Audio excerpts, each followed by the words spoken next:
চাওক আপোনালোক প্ৰথমে তেওঁলোকে থিৰাং কৰক যে আজিৰ তাৰিখত কিছুমান যে এই ধৰ্মীয় সংখ্যালঘু লৈ যিখিনি কথা হিমন্ত বিশ্ব শৰ্মা ডাঙৰীয়া কৈছে সেইখিনি কথা হাগ্ৰামা মহিলাই ডাঙৰীয়া সমৰ্থন জনায়নে? যিখিনি কথা কৈছে এইটোতো যথেষ্ট আপত্তিজনক আৰু হাগ্ৰামা মহিলাই ডাঙৰীয়া BPF দলে যথেষ্ট ভোট পাইছে, এইটো আমি নাকচ কৰি লাভ নাই। কিন্তু মই জানিবলৈ বিচাৰোঁ যে যিখিনি কথা আজি হিমন্ত বিশ্ব শৰ্মা ডাঙৰীয়া কৈছে যে হাৰাশাস্তিৰ কাৰণে কৰিছে, সেইখিনি কথা লৈ BPF দলে সমৰ্থন জনায়নে, UPPL দলে সমৰ্থন জনায়নে? দুয়োটা দলকে তেওঁলোকে ধৰি ৰাখিছে, দুয়োটাই দলে আজি নিজৰ স্থিতি স্পষ্ট কৰিব পৰা নাই। তেনেকুৱা এটা মই প্ৰমাণ মই দেখা পাইছোঁ। আৰু পুনৰবাৰ কৈছোঁ, আমাৰ লগত মিত্ৰতা কৰিলে সকলোৱে শক্তিশালী হ'ব, আগতকৈ আৰু ভাল স্থিতি লৈ দেখা পাব। আৰু বিজেপিৰ লগত কৰিলে অগপ দলৰ দৰে আৰু আগতকৈ আৰু দুৰ্বল।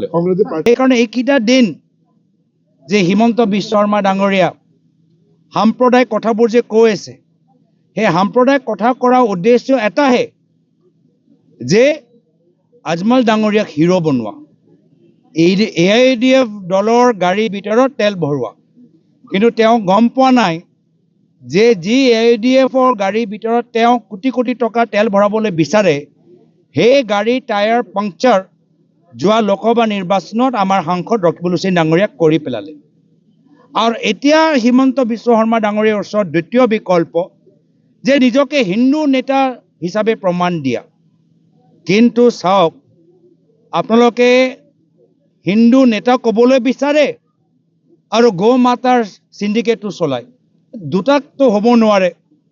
হিন্দু নেতাও হ'ব আৰু গৌ মাতাৰ নামত কোটি কোটি টকাৰ চিণ্ডিকেটো চলিব, য'ত নিজৰ ঘনিষ্ঠ মন্ত্ৰী তাত দায়িত্ব থাকিব।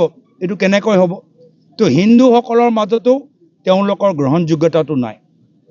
তাৰপিছত দেখাবলৈ বিচাৰে যে তেওঁহে শক্তিশালী।